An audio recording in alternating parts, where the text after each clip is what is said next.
তুমি চলছো কোথায়? আইনা তাযহাবুন, তুমি কোন নেতার পেছনে দৌড়াও?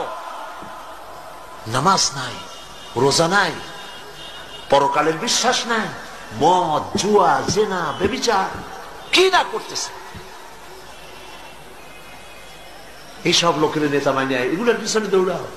অথচ নেতা দিয়েছি মুহাম্মদ রাসূলুল্লাহ সাল্লাল্লাহু আলাইহি ওয়াসাল্লাম। দুনিয়ার শান্তি চাও, পরকালে শান্তি চাও, ওয়ানে ইবুদুনি, আমার গোলামি করো।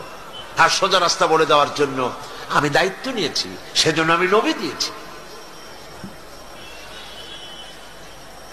আমার প্রিয় ভাইয়েরা, আল্লাহ রাব্বুল আলামিন সহজ সরল রাস্তার দিশা দিয়েছেন নবীদের মাধ্যমে। আর সেই নবীদের মিশনের সর্বশেষ নবী হলেন মুহাম্মদুর রাসূলুল্লাহ সাল্লাল্লাহু আলাইহি ওয়াসাল্লাম। আল্লাহ